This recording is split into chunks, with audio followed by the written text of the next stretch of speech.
I want to share my take on the woman at the well. So, I think the first point to mention, and I really like the Chosen's rendition of this, it's amazing. So, I'm going to link that in the description. Uh, First point I want to make is the symbolism of water. Water is used for two primary things. We drink it to sustain our life and our bodies. Blood is reliant on it. And we also use it to cleanse, not just our bodies, but everything. We cleanse everything with water. And um, let's keep that in mind when we're thinking about Jesus as living water. And another thing about it is it comes from the ground, or it can come from above in the form of rain. And in the next video, I actually talk about how that analogy can be taken further. But first thing I want to point out is the Samaritan woman is really important. She's a marginalized segment of society, struggling to figure out her purpose in life, also viewed as unclean. It's clearly a sinner, and like all of us. The other thing is, wells in ancient society essentially formed the center of a community. They would go there every morning, and everyone would chit chat and kind of get the scoop on what's going on. So it was a very communal spot and really critical to the function of a society, of a community, essentially. And the Jews viewed things very differently from the Samaritans. Samaritans they believed in the law of Moses. They actually read the Torah, and they just had differences of opinion. It's almost like uh, different factions of Christianity fighting. If you had, say, the Baptists that hate the Catholics, or the Mormons that have battled with the evangelicals. These kinds of things. It's kind of similar in a way. The Jews definitely tied their lineage back to Judah and through Abraham. The Samaritans didn't have that. They had a mix, and it was partly due to the Assyrian captivity. And they also viewed things very differently in terms of where they worshiped. The Jews wanted to worship in the temple and viewed that as the right place to worship, in the most high place. The Samaritans viewed it as a mountain, so the Mount Gerizim. And Jacob's well.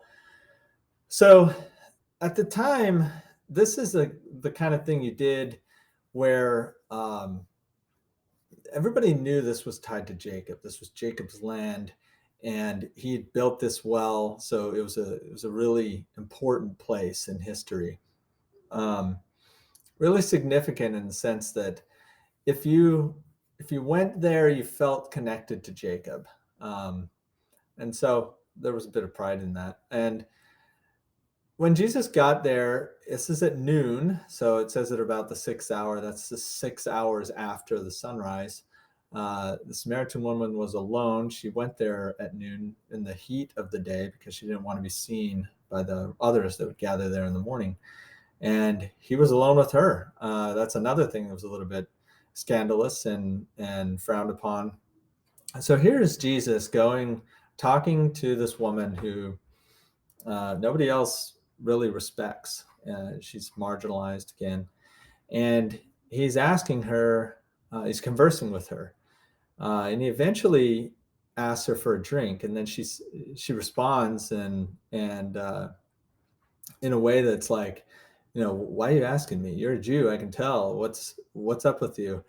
And he said, if you really thought about who you were talking with, you would have asked me for a drink. And this is also weird. It's like, what? Why are you talking like this? Like, who does this?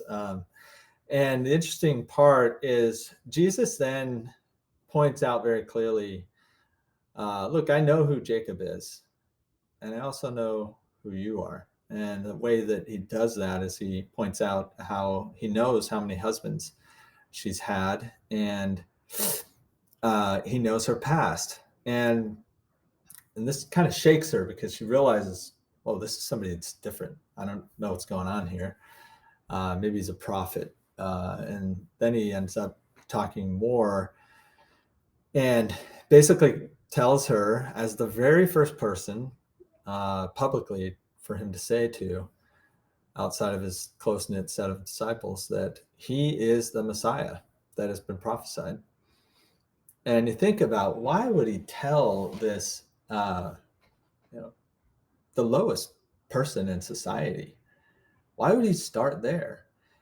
And this is why the story of Jesus is so incredible. It's because it encompasses everything meaningful about our life, and it can be tied to any story, any situation we have, and provide it with incredible meaning and understanding about how we can move forward effectively. So here he is proclaiming who he is as the Son of God and the promised Messiah, not to the kings, not to the noble people or the rich, but to the lowest woman in all of society.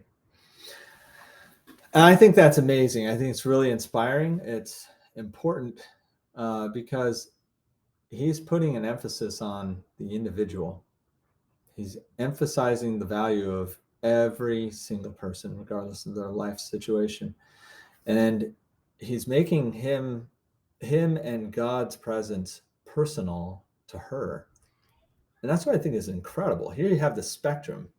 God is able to know us personally, regardless of our situation in life here on earth. Then he says, you're going to start worshiping in spirit and in truth, which I've thought a lot about. It seems kind of unusual, but it's clearly tied to spirit is the things that are above there. And it's also things that you can't touch. Like, you can't touch ideas, just like you can't touch spirit.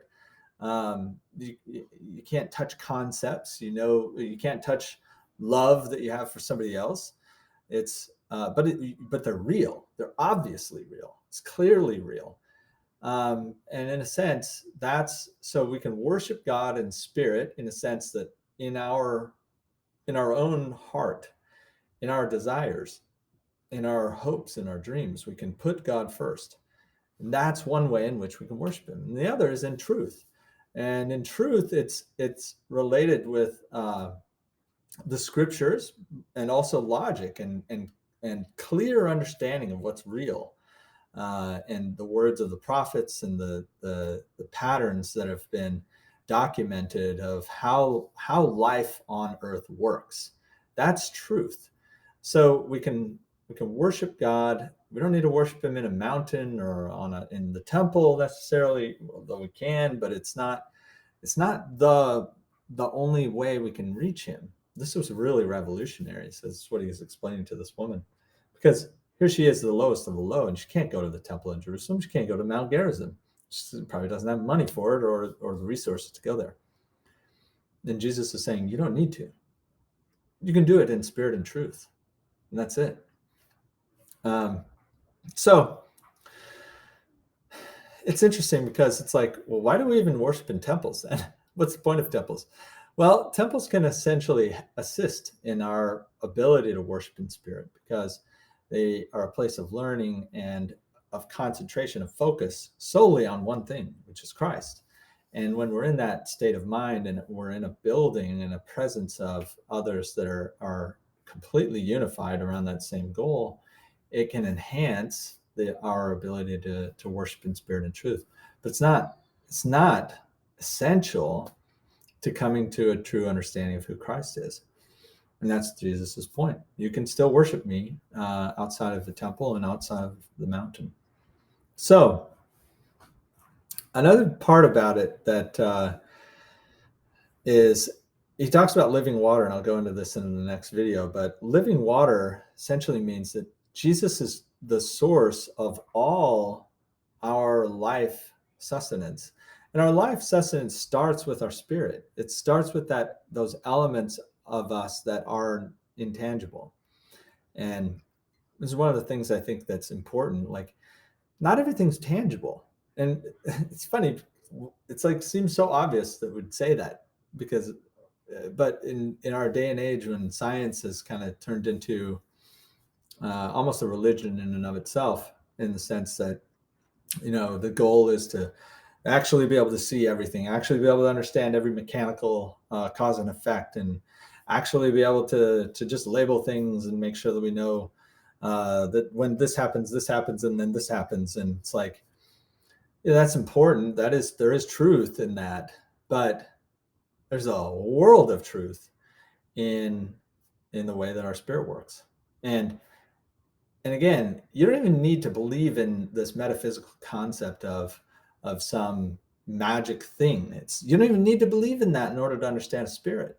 Spirit can simply be the intangible parts of our life that we know are real, that we know we grapple with, that we know influence us, such as our love, our passions, our desires, our interests, our hopes, our dreams. I mean, it can't quantify these. You can't count them. You can't explain mechanically in terms of, and there's plenty of scientists that might disagree and just say, oh, it's all neurons and receptors and the like. But while there's certainly that involved, there's another element that is completely independent of that, and it's just what drives you, what gives you meaning, what's the story you tell yourself. That's your spirit. That is the core of what makes you who you are. It's not the flesh and bone. It's not the atoms. The atoms are simply just an aggregate of material, earth, dust of the earth that come together and form around our spirit, that form around what's really driving us, what's really motivating us, and the love we have for others. So when you have living water, you have that which sustains our spirit forever. And that's what Jesus does. And that's the lesson he's trying to explain to the woman at the well. And when she leaves, she understands it because she knows there is an end to the benefit of drinking the water that Jacob can give, or that Jacob's well has. But there is no end to the benefit and the meaning and life that Jesus can give. Thank you.